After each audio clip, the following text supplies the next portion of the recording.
Hello everyone, my name is Çağrı Erdem.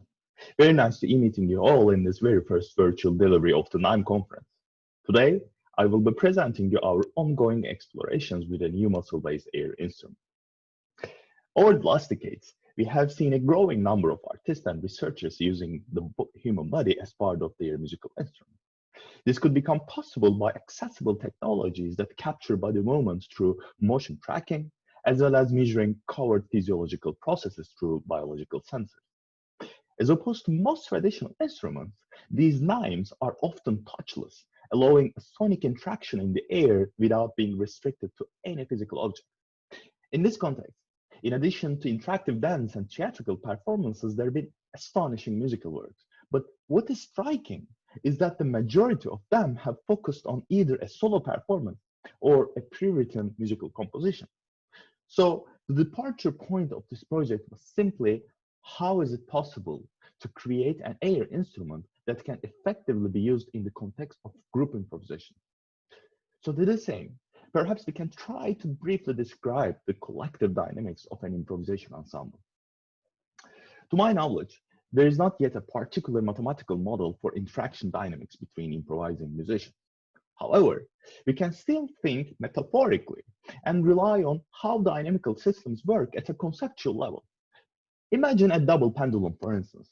How small changes in the initial angle, mass, and speed conditions would influence the overall motion. Similarly, in an improvisation ensemble, any action can be altered by the energy input from other agencies, whether it's a performer, audience, or a machine. In other words, there are always some intended actions, but also many moment-to-moment contingency and surprises. Then perhaps we can just think of a free improvisation in terms of a balance between control and uncertainty, right? From there, when we look at the history of biosignal-based instruments in particular, we see that at first, it was mainly the stochastic nature of biological signals that amazed several artists. Then they processed these signals to have a better control on the output. And then, finally, the paradigm shifted towards a kind of combination of both. Hmm, don't you also think that the concept of co-adaptation also resonates well with collective improvisation? I think it does. But how can we use this whole approach of control versus uncertainty in designing a new instrument? Before jumping into implementation, let's see a short video first.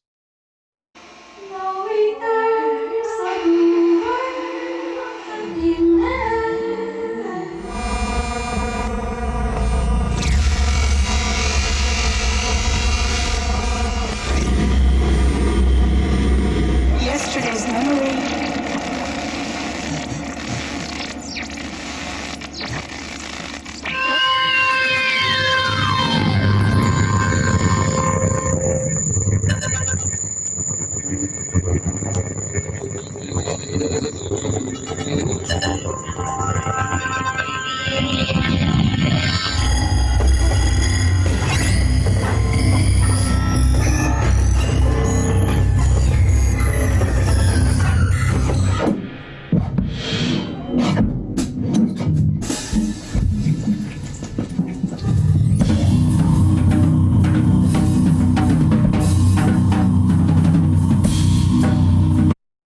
Okay, so what we do here is that we first explore naturally occurring uncooked bioelectric muscle signals at audio rate as the basis for the sound synthesis, which is inspired by a Atao Tanaka piece called Myogram. Then we build control structures that range from being limited and constrained to unpredictable and surprising. This is the main graphical user interface of RAW, and I will rely on this view to demonstrate different functionalities. Okay, to use the raw EMG at audio rate, the signals from 2 channels per arm are written recurrently into dedicated buffers at every 50 samples. This provides 4 dynamic wavetables, updated at every 250 milliseconds, of which the frequency spectra are controlled by time-scaled sawtooth signals. From there, I sort of sculpt these buffered sonification of EMG using control signals mapped to low-level MSP operators together with filtering and envelope modules. But how to generate control signals out of this noisy electromyogram? Following a bandpass filtering, it is very common to use different feature extractors depending on the operation, for which root mean square is a very popular method and particularly works well for extracting the overall energy trend. However, as the RMS is based on sliding windows, it gets weak in responsiveness to sudden changes at smaller spatial temporal level. So, as improvising with other musicians required different playing techniques, I found it important to have a few different feature extractors ready at hand, as in Heidegger's term. In this context, thanks to Otaru Tanaka again and his team at Goldsmiths, that I found Tiger Kaiser energy tracking operation particularly useful as a muscle onset detector to use in more that kind of agile and pointillistic musical passages. When it comes to mapping, the first strategy is based on the attractors. Briefly, an attractor represents a set of points in space that evolve using differential equations. These equations draw identifiable trajectories in the phase space, illustrating broad outlines of a complex behavior. So the way I use them is, a support vector machine classifier recognizes my pinch grip and then draws a new set of points on the orbit that is mapped to sawtooth signals driving the wavetables. And so every new point in the orbit introduces a new location in the sound spectrum. And even though each of these new information sounds kind of unexpected and even chaotic, in the end, they always converge into a motivic development. Therefore, whether it's a Hanana-Hales or a Lorentz system, they essentially determine a unique musical motif.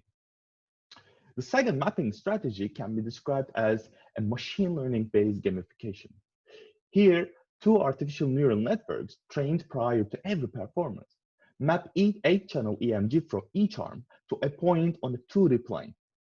Imagine having a ball on each hand, and the goal is to make these two balls intersect on this imaginary plane to trigger the event.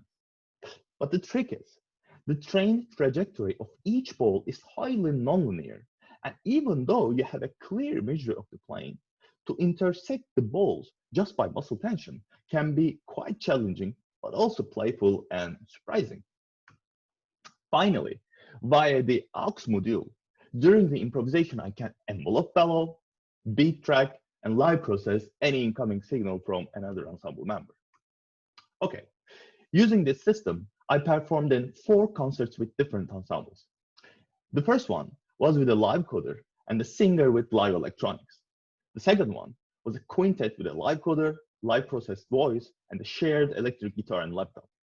The third was with another gesture-based instrument, and the last one was a duo with a drummer. Time-wise, I cannot go into the details of each performance, but I will try to wrap up by summarizing some key points. Okay, first, the lack of a physical instrument, and especially when there is not a specific modeling approach. It results with a lack of repeatability in gestures, which can also cause some problems in the ensemble communication. Second, when using uncertainty and surprise in the control structure, the machine learning-based gamification requires a focus on the movement more than the sound output. The deterministic aspect of strange attractors, aka chaos, can be easily used as a repeatable motivic development in an idiomatic sense. Random objects work better with the scaling and dynamics, while random pitches, for instance, can be prone to rhythm. Third, when using real-time interaction algorithms with other ensemble members, I realized that human voice naturally align well with muscular exertions and influences a more sustained type motion with smooth transition. Percussive instruments, on the other hand, afford a wide range of body motion from micro to macro levels. In an extreme case like live coding, compared to a body-based instrument like this, it can be very challenging to synchronize with the machine clock. So you intuitively do small movements and keep a low profile while letting the live coder lead the improvisation. And in terms of the sound design strategies, direct notification lets you entirely focus on the drone-like aspect of muscular exertions, where you seemingly move a little while using tension and relaxations extensively.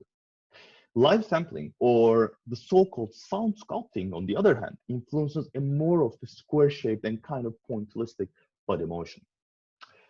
Finally, as this is an ongoing practice-based project, there are still many practical and conceptual challenges in terms of action sound causality, rhythmic interaction, and spatial temporality that we will work on in our future development.